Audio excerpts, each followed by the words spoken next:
জলবায়ু পৰিৱৰ্তনৰ সুস্পষ্ট প্ৰভাৱ দেখিবলৈ পোৱা গৈছে। উত্তৰ ভাৰতত প্ৰচণ্ড শীত নামি আহিছে। দেশৰ বিভিন্ন প্ৰান্তত এতিয়া শীতে লৈছে প্ৰচণ্ড ৰূপ আৰু উত্তৰ ভাৰতত বেছিকৈ দেখিবলৈ পোৱা গৈছে। উত্তৰ ভাৰতত শীতে লৈছে প্ৰচণ্ড ৰূপ। জনাইছো সবিশেষ খবৰ। প্ৰচণ্ড শীতৰ কবলত পৰিছে সমগ্ৰ উত্তৰ ভাৰত। বিহাৰ, উত্তৰ প্ৰদেশ, হাৰিয়ানা, দিল্লী আদিত 6 ডিগ্ৰীলৈ নামিছে তাপমাত্ৰা। জম্মু কাশ্মীৰ, হিমাচল প্ৰদেশ আৰু উত্তৰাখণ্ডত তীব্ৰ তুষাৰপাতৰ পাছতে হ্ৰাস পাইছে তাপমাত্ৰা। প্ৰচণ্ড শীতৰ লগতে বৰষুণৰ কবলত পৰিছে মধ্যপ্ৰদেশ আৰু উত্তৰ প্ৰদেশ। লগতে আজিও উত্তৰ প্ৰদেশৰ এক বৃহৎ অঞ্চলত বৰষুণ হোৱাৰ সম্ভাৱনা ব্যক্ত কৰা হৈছে। আৰু বতৰ বিজ্ঞান বিভাগৰ তথ্য অনুসৰি পৰৱৰ্তী এসপ্তাহলৈ অপৰিৱৰ্তিত ৰূপত থাকিব এই পৰিস্থিতি।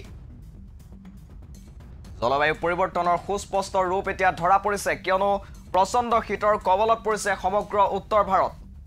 6 ডিগ্ৰী পৰ্যন্ত নামিছে তাপমাত্ৰা। যথেষ্ট শীতৰ কবলত পৰিছে আৰু এই শীতত এতিয়া প্ৰভাৱ পেলাইছে তুষাৰপাত আৰু বৰষুণে। বৰষুণ আৰু তুষাৰপাতৰ পাছতেই কেইবাখনো ৰাজ্যত এতিয়া প্ৰচণ্ড শীত দেখিবলৈ পোৱা গৈছে। জম্মু কাশ্মীৰ, হিমাচল প্ৰদেশ আৰু উত্তৰাখণ্ডত তীব্ৰ তুষাৰপাত হোৱা দেখিবলৈ পোৱা গৈছে। আৰু তাৰ পাছতে এইকেইখন ৰাজ্যত হ্ৰাস পাইছে তাপমাত্ৰা। আৰু 6 ডিগ্ৰী চেলছিয়াছলৈ কেইবাখনো ৰাজ্যৰ তাপমাত্ৰা নামি পৰা দেখিবলৈ পোৱা গৈছে। বিহাৰ, উত্তৰ প্ৰদেশ, হাৰিয়ানা, দিল্লী এইসমূহত 6 ডিগ্ৰীলৈ নামিছে তাপমাত্ৰা। আৰু বৰষুণে প্ৰভাৱ পেলাইছে মধ্যপ্ৰদেশ আৰু উত্তৰ প্ৰদেশত। প্ৰচণ্ড শীতৰ লগত অহা এই বৰষুণৰ কবলত এতিয়া মধ্যপ্ৰদেশ আৰু উত্তৰ প্ৰদেশ। আৰু উত্তৰ প্ৰদেশৰ এক বৃহৎ অঞ্চলত আজিও বৰষুণে বিধি পথালি দিয়াৰ সম্ভাৱনা আছে। বৰষুণ অহাৰ সম্ভাৱনা ব্যক্ত কৰা হৈছে।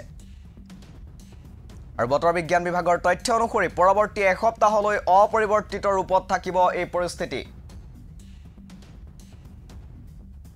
জনাইছো সবিশেষ খবৰ। প্ৰচণ্ড শীতৰ কবলত পৰিছে সমগ্ৰ উত্তৰ ভাৰত। বিহাৰ, উত্তৰ প্ৰদেশ, হাৰিয়ানা, দিল্লী আদিত 6 ডিগ্ৰীলৈ নামিছে তাপমাত্ৰা।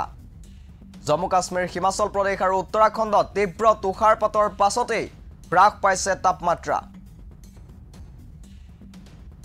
প্ৰচণ্ড শীতৰ লগতে বৰষুণৰ কবলত পৰিছে মধ্যপ্ৰদেশ, উত্তৰ প্ৰদেশ। আৰু আজিও উত্তৰ প্ৰদেশৰ এক বৃহৎ অঞ্চলত বৰষুণ হোৱাৰ সম্ভাৱনা ব্যক্ত কৰা হৈছে। বতৰ বিজ্ঞান বিভাগৰ তথ্য অনুসৰি পৰৱৰ্তী এসপ্তাহলৈ অপৰিৱৰ্তিত ৰূপত থাকিব এই পৰিস্থিতি।